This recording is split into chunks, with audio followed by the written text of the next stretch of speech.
Yang pertama sekali, la ilaha illallah al-malikul haqqul mubin, Muhammadur Rasulullah as-sadiqul wa'dil amin. Ini kunci pembukaan, karena itu tauhid.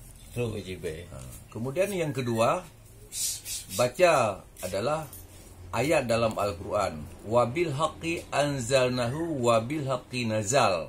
Itu diulang-ulang. Jadikan itu zikrullah. Kemudian yang ketiga, ayat syifa dalam Al-Quran.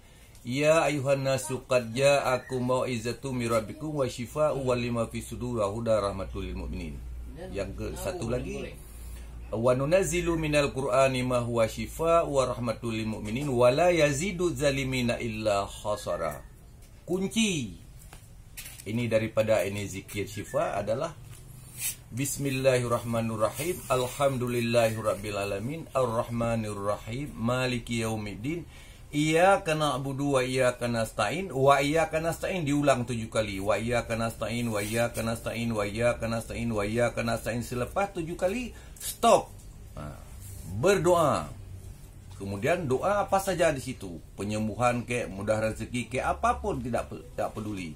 Kemudian selanjutnya baru ihdinas siratal mustaqim. Ini dengan izin Allah, apapun penyakit tak kisah, Allah akan berikan sembuh.